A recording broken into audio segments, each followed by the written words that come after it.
ఏపీకి ప్రత్యేక హోదా కోసం కర్నూలులో వైసీపీ యువభేరి ఏర్పాటు చేసింది. సభలో జగన్మోహన్ రెడ్డి మాట్లాడుతున్నారు. ఇప్పుడు లైవ్ చూద్దాం.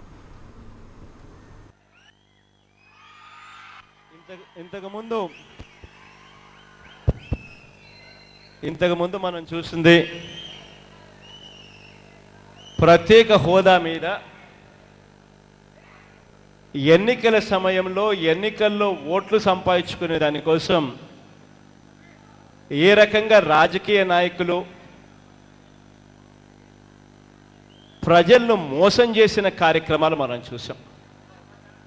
నేను ఇక్కడ ఒక్కటి అడగాలి, మనందరం కూడా వీళ్ళు ఎవరైనా కనపడినప్పుడు మనం గట్టిగా ప్రశ్నించాల్సిన మాట కూడా ఇదే. అయ్యా, పార్లమెంటునే సాక్షిగా చేస్తూ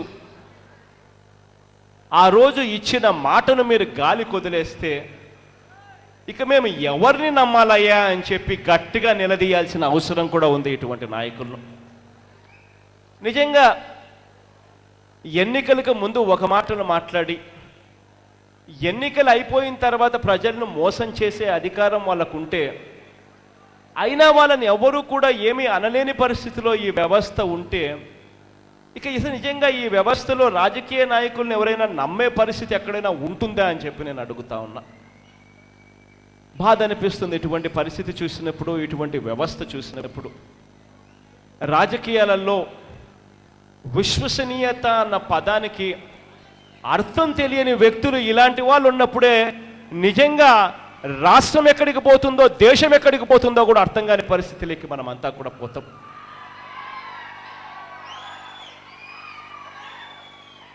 రాజకీయాలలో ఉన్నప్పుడు నేను నమ్మిన సిద్ధాంతం ఒకటి ఉంది. రాజకీయాలలో ఉన్నప్పుడు ఎన్నాళ్ళు బ్రతికామన్నది కాదు ముఖ్యం, బ్రతికినంత కాలం ఎలా బ్రతికామన్నదే ముఖ్యము అన్నది.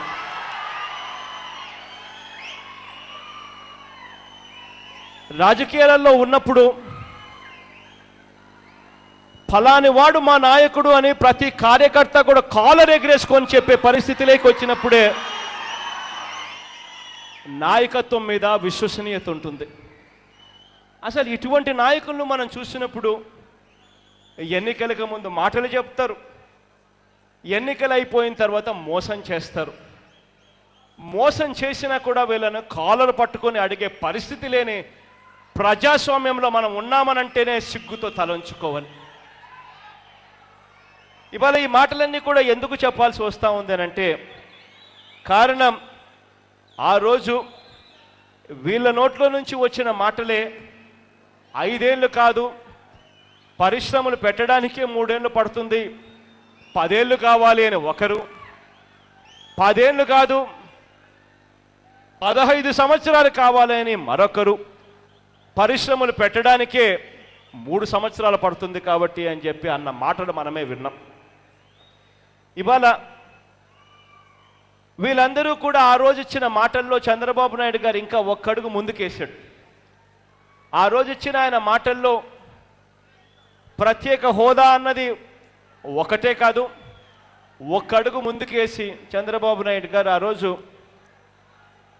ఎన్నికలప్పుడు ఓట్లు సంపాదించుకునే దానికోసం రైతు రుణాలన్నీ పూర్తిగా బేషరతుగా మాఫీ చేస్తాను అని అన్నాడు. అంతటితో ఆగలేదు, రైతుల ఓట్లు ఒక్కటే సరిపోవు అని నిర్ణయించుకున్నాడు. తర్వాత ఏమన్నాడు, ఆడవాళ్ళ ఓట్లు కావాలి, బ్యాంకుల్లో పెట్టిన బంగారం ఇంటికి రావాలి అని అంటే బాబు ముఖ్యమంత్రి కావాలి అని అన్నాడు. అంతటితో కూడా ఆగలేదు, రైతులు సరిపోలేదు, ఆడవాళ్ళు సరిపోలేదు,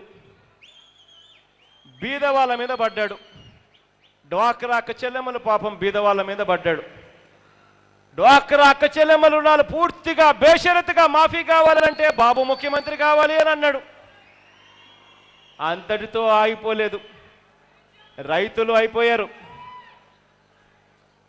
ఆడవాళ్ళు అయిపోయారు, పేద ఆడవాళ్ళు కూడా అయిపోయారు. అయినా కానీ గెలుస్తామన్న నమ్మకం రాలా, ఆగిపోలేదు. అంతట్లో జాబు రావాలంటే బాబు ముఖ్యమంత్రి కావాలి అని చెప్పి అన్నాడు. పిల్లల్ని సైతం వదిలిపెట్టలేదు. బాబు ముఖ్యమంత్రి అయ్యాడు. ఇచ్చిన ప్రతి హామీని ఇవాళ మోసంగా మన కళ్ళ ఎదుట కనిపిస్తూ ఉంది. చివరికి నిజంగా ఏదైనా ఉద్యోగాలు వచ్చే అవకాశాలు ఏదైనా ఉన్నాయి అని అంటే అది ప్రత్యేక హోదా వల్ల వస్తుందని. కారణం ఏంటంటే ప్రత్యేక హోదా వల్ల రాష్ట్రానికి, ఏ రాష్ట్రానికైనా ప్రత్యేక హోదా వస్తే 2 మేలు జరుగుతాయి.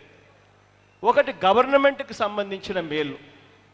అదేమిటి అని అంటే కేంద్రం రాష్ట్రాలకు ఇచ్చే నిధుల్లో, మామూలుగా కేంద్రం రాష్ట్రానికి ఇచ్చే నిధుల్లో ప్రత్యేక హోదా కలిగిన రాష్ట్రం అయితే ఆ నిధుల్లో 90% గ్రాంట్గా ఇస్తారు, కేవలం 10% మాత్రమే లోన్గా ఇస్తారు. 90% గ్రాంట్ అంటే దాని అర్థం 90% నిధులు వెనక్కి ఇవ్వాల్సిన పనుల కేంద్రానికి. అదే ప్రత్యేక హోదా లేని రాష్ట్రం అయితే గ్రాంట్గా ఇచ్చే నిధులు కేవలం 30% మాత్రమే ఉంటాయి.